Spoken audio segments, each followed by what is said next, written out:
Bonjour à tous, je vous remercie de me retrouver pour ce partage. Alors le sujet d'aujourd'hui, c'est le mental. Le mental, ami ou ennemi, on est toujours un petit peu partagé là-dessus.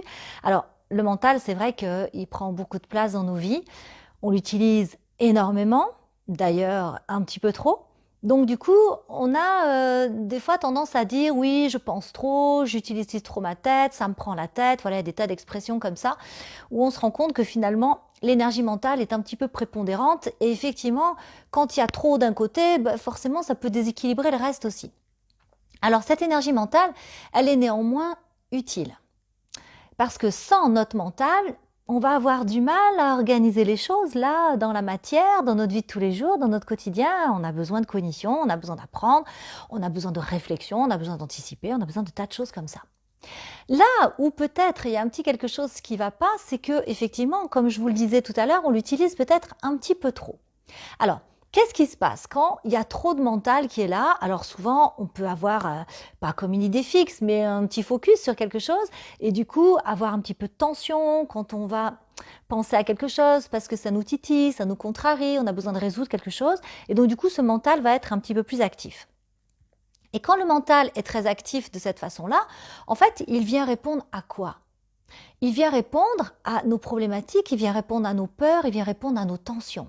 Et en fait, il essaie par son activité, entre guillemets, de trouver une solution. Donc en cela, c'est pas un ennemi, mais c'est dans sa manière, si vous voulez, la manière dont on l'utilise, donc avec un petit peu trop d'importance, un petit peu trop d'énergie, où du coup, on va déséquilibrer le reste. Et puis, le mental aussi, parfois, il y a une notion de contrôle, il y a une notion de maîtrise. Donc ce mental, il va entrer en jeu dans notre vie souvent pour surcontrôler ou peut-être mettre des barrières ou peut-être émettre des doutes ou peut-être mettre des freins tout simplement. Et des fois quand vous avez un élan, quand vous avez envie de quelque chose, qu'est-ce qui se passe? Vous allez avoir tout un bavardage mental avec un listing d'arguments qui tient bien la route. Et ces arguments tiennent tellement bien la route que finalement l'élan qu'on avait au départ, on ne va pas le suivre. Parce que votre mental, il répond à vos peurs profondes aussi.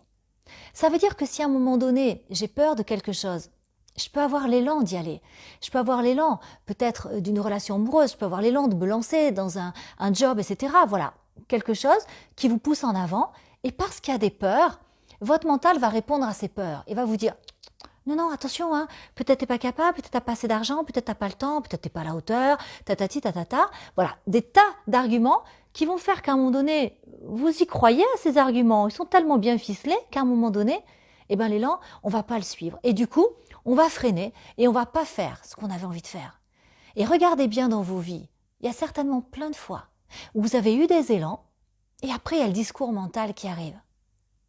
Et ce discours mental, quelque part, il vous raconte des tas de choses. Il va dans le sens de vos peurs et il vous empêche de faire quelque chose qui pour lui semble dangereux, en fait. C'est en ça que c'est pas un ennemi non plus. Certes, avec ce bavardage mental, ça peut vous empêcher de faire des choses, mais ce mental, finalement, il est au service de votre survie, il est au service de votre cerveau reptilien. J'en ai parlé déjà dans d'autres vidéos, mais c'est très important parce que du coup, il va répondre en fait à vos peurs et se dire oh, ok, c'est peut-être dangereux cette affaire, je vais t'empêcher d'y aller. Et pour t'empêcher d'y aller, je vais te raconter plein d'histoires avec plein d'arguments. Comme ça, on n'y va pas, on risque rien. Restons dans les rails, restons dans le canapé et ne risquons surtout pas d'aller se faire mal, de souffrir ou quoi que ce soit d'autre. Et donc, pour équilibrer ce mental un petit peu, il va falloir contrebalancer avec d'autres énergies. Donc, apprendre à se poser un petit peu plus. On a des rythmes de vie qui sont extraordinairement agités. Trop de choses, trop de choses. Et du coup, on est tout le temps happé vers l'extérieur.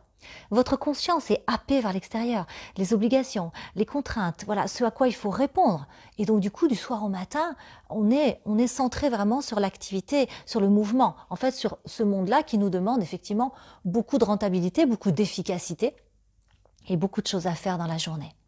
Donc les moments où on ramène la conscience à l'intérieur, où on n'a plus besoin de réflexion mentale, où on n'a plus besoin de répondre à des sollicitations extérieures, du coup ces moments-là vont amener de l'apaisement mental et du coup vont rééquilibrer un petit peu les énergies à l'intérieur de vous. Et ces moments où on ramène la conscience à l'intérieur, c'est des moments de pause, c'est des moments, ça peut être de la méditation, ça peut être du yoga, ça peut être du qigong, ça peut être du jardinage aussi, quelque chose qui vous plaît, quelque chose qui vous pose, où il ne va pas y avoir sans cesse en fait cette activité mentale qui est là. Et tout ce qui va vous poser en fait va ramener la conscience plus à l'intérieur. Vous serez moins dans la sollicitation, vous serez moins dans la réponse, vous serez moins dans l'action. Et vous avez besoin d'équilibrer les deux dans votre vie.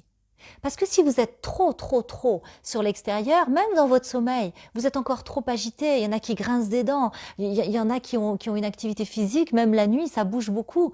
On est encore trop dans le mouvement. Il y a besoin, pour être des êtres équilibrés, d'arriver à ramener un mental à une position un petit peu plus paisible, à la fois en amenant quelque chose de plus intériorisant, à la fois aussi en allant explorer ses propres peurs, parce que si ce mental répond d'une manière aussi intense en fait à nos doutes et à nos angoisses intérieures, peut-être qu'il y aurait besoin d'un accompagnement et d'un travail aussi là-dessus.